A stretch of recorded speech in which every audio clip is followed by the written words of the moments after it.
Hello students, good morning. Welcome to shortcut. आज हम करने जा रहे हैं कक्षा 8 की हिंदी की पुस्तक में से पाठ नंबर 6, जिसका नाम है भरत। ये जो पाठ है ये कालिदास के द्वारा लिखा गया जो एक नाटक है, जो कि बहुत ही फेमस नाटक है, जिसको हम कहते हैं अभिज्ञान शकुंतलम, उसमें से ये लिया गया है। और इस पाठ के अंदर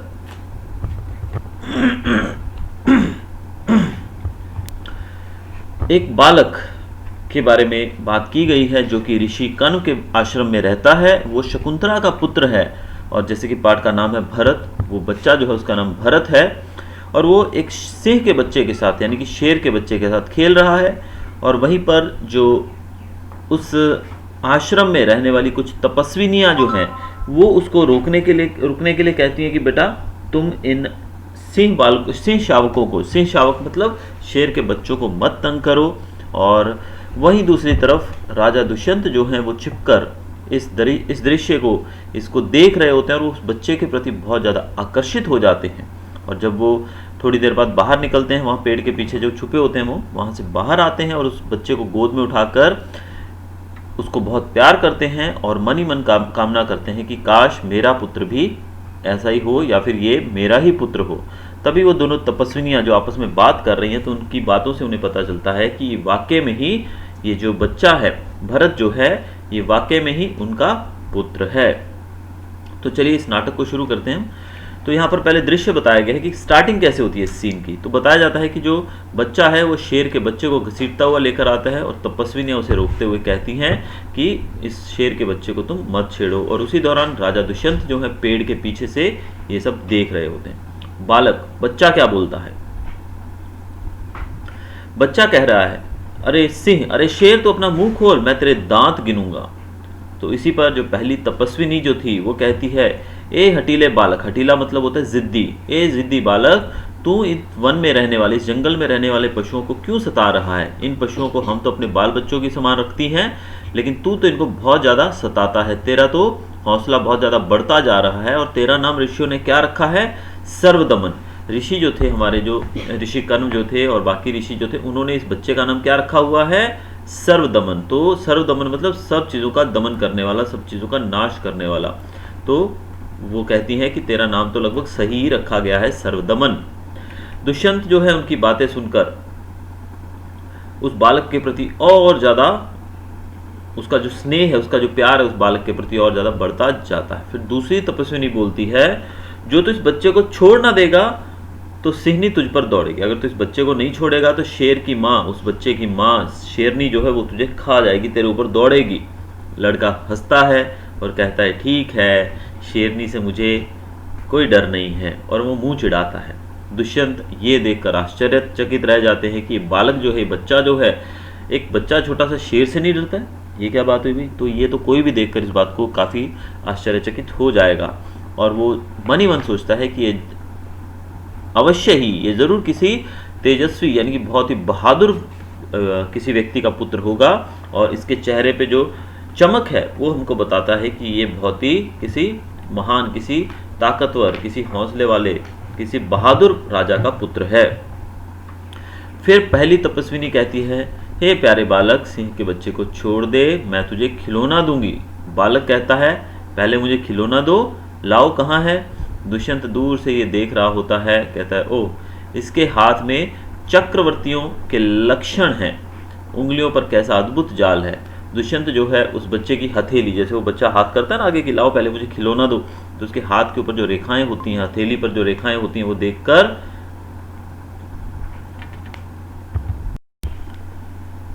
हथेलियों को देखकर, उसकी उंगलियों को देखकर वो कहता है कि ये तो किसी एक यानी कि बहुत ज़्यादा स्पेशल काइंड ऑफ चाइल्ड, यानी कि किसी स्पेशल बच्चे के ही ऐसे हाथ हो सकते हैं। इसकी उंगलियों का जाल देखो, इसकी हथेली की शोभा, जैसे कि कमल, सुबह सुबह जो कमल खिलता है उस प्रकार इसके हाथ की शोभा है।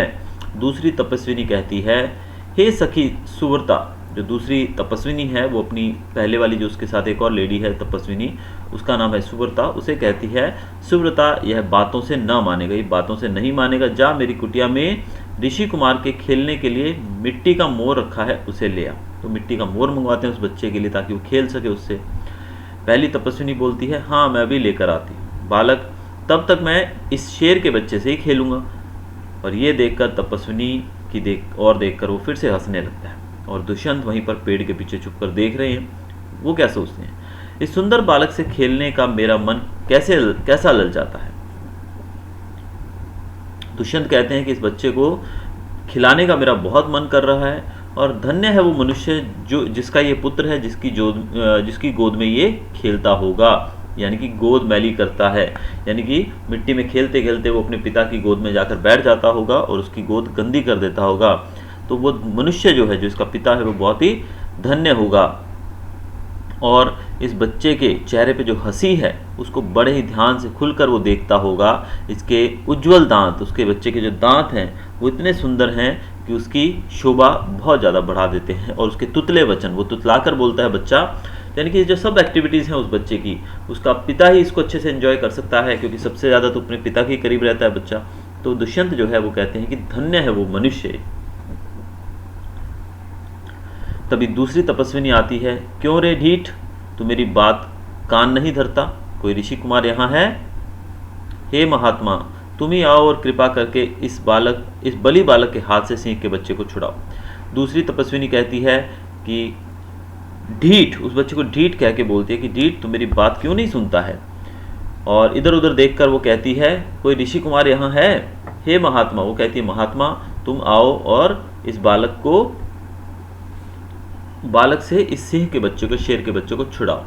दुष्यंत, अच्छा, हे ऋषि कुमार, तुमने तपोवन के विरुद्ध यह आचरण क्यों सीखा?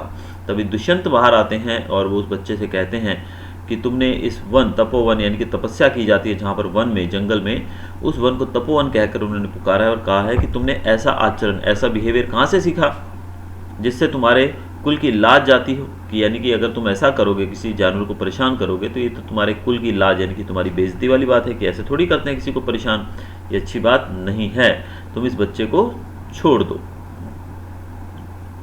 और उसी दौरान बच्चे ने शेर को छोड़ दिया। फिर दूसरी तपस्विनी कहती है कि हे बड़भागी, यह ऋषि कुमार नहीं है। दुष्यंत, सत्य है, उसके काम ही ऐसे साहस के हैं। तो जो तपस्विनी थी वो कहती है कि ये ऋषि कुमार नहीं है। ऋषि कुमार मतलब किसी ऋषि या मुनि का बच्चा। तो दूसरी तपस्विनी कहती है कि ये ऋषि कुमार किसी ऋषि का बच्चा नहीं है। दुष्यंत कहता है, बिल्कुल ठीक कह रही हो तुम, क्योंकि ऐसे हिम्मत और साहस वाले काम जो है वो ऋषि कुमार नहीं करते हैं, परंतु मैंने तपोवन में वास देख इसे ऋषि पुत्र जाना था, कि मुझे लगा कि ये ऋषि यानी कि आश्रम में रहता है ऋषियों के साथ, तो शायद उनमें से किसी का बेटा होगा।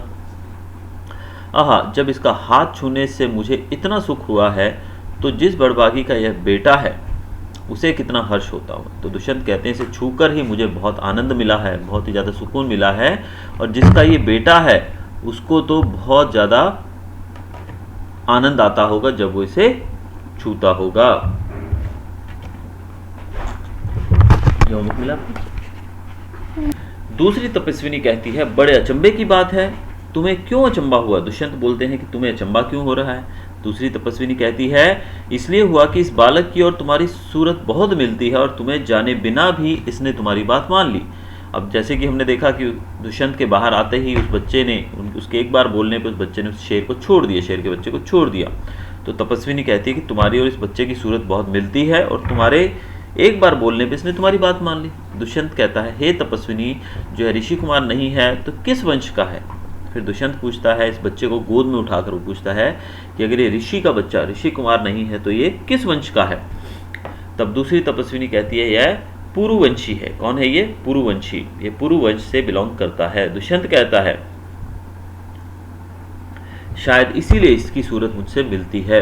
पुरुवंशियों में यह रीति तो निश्चित है कि युवा अवस्था में वे महलों में रहकर पृथ्वी की रक्षा और पालन करते हैं।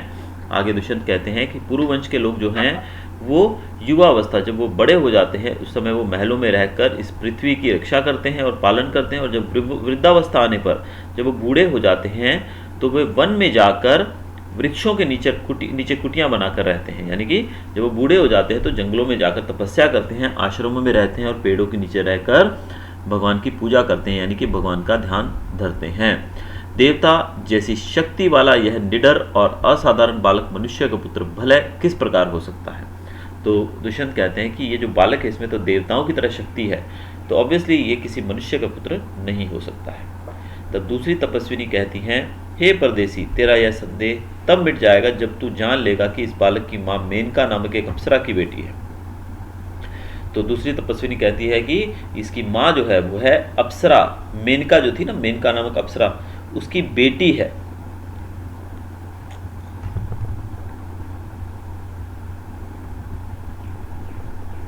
उसी के प्रताप से इसका जन्म देव पितर के इस तपोवन में हुआ। तो इसका जन्म जो है इसी तपोवन में हुआ है। दुष्यंत कहते हैं, यह तो बड़े आनंद की बात सुनाई, इससे कुछ और आशा बढ़ी, इसकी माता किस राजर्षि की पत्नी है? तो इस पर दुष्यंत पूछते हैं कि इससे तो मेरा आनंद और बढ़ गया, मेरी खुशी और बढ़ गई है। क्या तुम मुझे बता सकती हो कि इसकी माता जो है किस राजर्षि मतलब किस राजा की पत्नी है? तो दूसरी तपस्विनी जवाब देती है कि जिस राजा ने अपनी विवाहिता स्त्री को बिना अपराध छोड़ दिया, उसका नाम मैं न लूंगी। तो दूसरी तपस्विनी कहती है कि ये उस राजा की पत्नी है, ये उस राजा की वाइफ है जिसने अपनी पत्नी को बिना किसी अपराध के, बिना किसी कारण के छोड़ दिया है, और ऐसे अपराधी का मैं नाम न लेना चाहूँगी, यानी कि वो राजा का नाम नहीं लेती है। दुष्यंत कहते हैं, यह कथा तो मुझ पर लगती है भला, अब इस बालक की माँ का नाम पूछूं? तो दुष्यंत कहते हैं, बट ये तो मैंने किया था सब कुछ, यानी कि उस अपनी पत्नी को छोड़ने का काम तो दुष्यंत ने किया था बिना किसी अपराध के। तो दुष्यंत कहते हैं, ये कथा तो मुझ पर लागू पड़ती लगती है, तो मुझे इसका नाम बताइए, इसकी माँ का। तो पहली तपस्विनी कहती है कि हे सर्वदमन, यह शकुंत लावण्य देख, बालक कहाँ है शकुंतला मेरी माता? तो तपस्विनी बोलती है सर्वदमन, सर्वदमन उस बच्चे का नाम है जो कि ऋषियों ने रखा है। तो कहती है कि हे सर्वदमन, ये शकुंते लावण्य देख, यानी कि ये तुम्हारी माँ आ रही है, उसको देख। तो बालक जो है वो कहता है, कहाँ है मेरी माँ शकुंतला? दूसरी तपस्विनी हंसती है, कहती है, यहाँ तेरी माता नहीं है, तुम इस नाम से धोखा खा गए सर्वदमन, मैंने तो कहा था मिट्टी के मोर को देख। शकुंत लावण्य का मतलब यहाँ पर मिट्टी का मोर। तो यहाँ पर जो तपस्विनी कहती है कि तुम तो मेरी बात से धोखा खा गए, मैंने तो कहा था कि इस मिट्टी के मोर को देख। शकुंत लावण्य मतलब मिट्टी का मोर। दुष्यंत, इसकी माँ मेरी ही प्यारी शकुंतला है या इस नाम की कोई दूसरी स्त्री है? यह वृत्तांत मुझे ऐसे व्याकुल करता है जैसे मृग तृष्णा प्यासे हिरण को व्याकुल करती है। दुष्यंत कहते हैं कि इसकी माँ जो शकुंतला है, क्या वो मेरी ही प्यारी शकुंतला है या फिर कोई और दूसरी स्त्री है? मुझे ये चीज़ बहुत ज़्यादा व्याकुल कर रही है, मुझे बहुत ज़्यादा परेशान कर रही है, जैसे एक हिरन जो है वो प्यास के कारण परेशान हो जाता है। तो बालक, मुझे यह मोर बहुत अच्छा लगता है। बालक बोलता है, मुझे खिलौना जो है मोर है बहुत अच्छा लगता है। तपस्विनी कहती है, ओ बालक की बाँ से रक्षाबंधन कहाँ गया? तो तपस्विनी कहती है कि इसके बाँह पे, बाजू पे कोई रक्षाबंधन कुछ बांधा हुआ था, धागा वगैरह, वो कहाँ गया? दुष्यंत कहता है, घबराओ मत, जब यह नाहर से खेल रहा था तब इसके हाथ से गिर गया था, सो वह पड़ा है, मैं उठाकर तुम्हें दे देता हूँ। तो दुष्यंत कहता है, जब ये खेल रहा था तो इसके हाथ से वो गिर गया था, घबराओ मत, मैं उठाकर तुम्हें दे देता हूँ। तपस्विनी कहती है, अरे अरे मत उठाओ, इसे मत छूना। तपस्विनी कहती है कि इसे छू मत, ओ इसने तो उठा ही लिया। दूसरी तपस्विनी कहती है, अरे बाप रे, इसने तो उसको उठा ही लिया। दुष्यंत कहता है, यह लो, परंतु यह कहो कि तुमने मुझे इसको उठाने से रोका क्यों? दुष्यंत कहता है कि तुमने मुझे उठाने से रोका क्यों इसको? तो तपस्विनी कहती है कि इस रक्षाबंधन का नाम अपराजित है। जिस समय इस बालक का नामकरण हुआ था तब महात्मा मरीचि के पुत्र कश्यप ने यह धागा दिया था। इसका गुण है कि कभी यह धरती पर गिर पड़े तो इस बालक की माता पिता को छोड़कर इसे कोई दूसरा न उठा सके। तो तपस्विनी बताती हैं कि इस रक्षाबंधन का नाम है अपराजित, और इसे जब इसका नामकरण किया गया था तो ऋषि मरीच के पुत्र जो कश्यप थे उन्होंने ये धागा इसे दिया था, और इसका गुण ये है कि ये धरती पर अगर कभी गिर जाए तो इस बच्चे के माता पिता को छोड़कर इसको दूसरा कोई उठा नहीं सकता है। दुष्यंत कहता है, और जो कोई उठा ले तो क्या? तो यह तुरंत सांप बनकर उसे डसता है। अगर कोई दूसरा आदमी इसको उठा ले तो ये सांप बनकर उसे डस लेता है। दुष्यंत कहता है, तुमने कभी ऐसे होते देखा है? तपस्विनी कहती है, बहुत बार देखा है दुष्यंत, तो अब मेरा मनोरथ पूरा हुआ, मैं क्यों ना आनंद मनाऊं। तो दुष्यंत प्रसन्न हो जाता है, खुश हो जाता है कि शायद ये जो बालक है, अगर ये धागा, मैं इसका पिता नहीं होता तो ये धागा मुझे सांप बनकर डस लेता, लेकिन इस धागे ने मुझे सांप बनकर नहीं डसा है, इसका मतलब ये बालक जो है मेरा पुत्र है। वो बहुत ज़्यादा खुश हो जाता है, और इसी प्रकार ये जो नाटक था इसका अंत होता है और पर्दा नीचे गिर जाता है। तो ये जो इसका अंत हुआ हमारे नाटक का। आगे हमारे सामने कुछ शब्दार्थ दिए गए हैं जो कि इस पाठ के अंदर काफ़ी डिफ़िकल्ट वर्ड्स थे जिनके यहाँ पर मतलब है बहुत सारे बताए गए हैं। इसके अलावा मुहावरा भी दिया गया है देखिए, और प्रश्न उत्तर जो है ये आपके सामने है। तो ये था हमारा चैप्टर भरत। तो हमने देखा किस प्रकार से जो कालिदास की अभिज्ञान शकुंतलम में से इस पाठ को लिया गया है और राजा दुष्यंत अपने बेटे भरत से किस प्रकार जंगल में मिलते हैं। तो ये उसी दृश्य को दर्शाया गया है इस नाटक के द्वारा। तो चलिए ये था हमारा चैप्टर आज का। मिलते हैं जल्दी एक नए वीडियो के साथ। अगर आपने मेरा चैनल सब्सक्राइब नहीं किया है तो इसे सब्सक्राइब कीजिए ताकि आप मेरे साथ जुड़े रहें और आने वाले वीडियोस की जानकारी भी आपको मिलती रहे। इसके लिए आप बेल आइकन दबाना मत भूलिएगा। चलिए have a nice day, thanks for watching.